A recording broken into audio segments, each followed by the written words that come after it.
Copper is a pretty common metal that gets brought to the scrapyard, and most of it comes in the form of pipes and wires from different cables, but you can actually find it in a bunch of other applications as well. You might see these a lot of times at garage or estate sales. Now, sometimes these can just be plated, which isn't worth much value, or they could be in aluminum, but sometimes you're going to find pieces like this that are either nickel or silver plated brass and copper. Again, the first thing you want to do when you check for these, hit it with a magnet to make sure it doesn't stick so it's not steel plated, and then take a file, try to scratch at an angle, cut deep into the material, and look for the coloring. Now, coated copper is always going to have a yellowish tint to it, whereas if you have a coated brass piece, it's going to be more of a silver luster. So regardless, keep an eye out for something like this. They have good value at the scrapyards.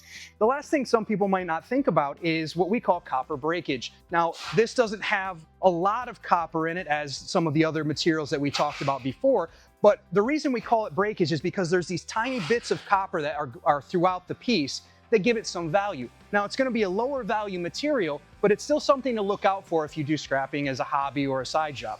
Different options are going to be your circuit breakers, your adapters, and your power outlets. Again, not a lot of copper running through there, but there's enough that there's going to be some value in it. There's a lot of other materials that I didn't cover today. I'd love to hear more about them in the comments. And if you want to continue to keep learning scrap with us, please don't forget to like and subscribe.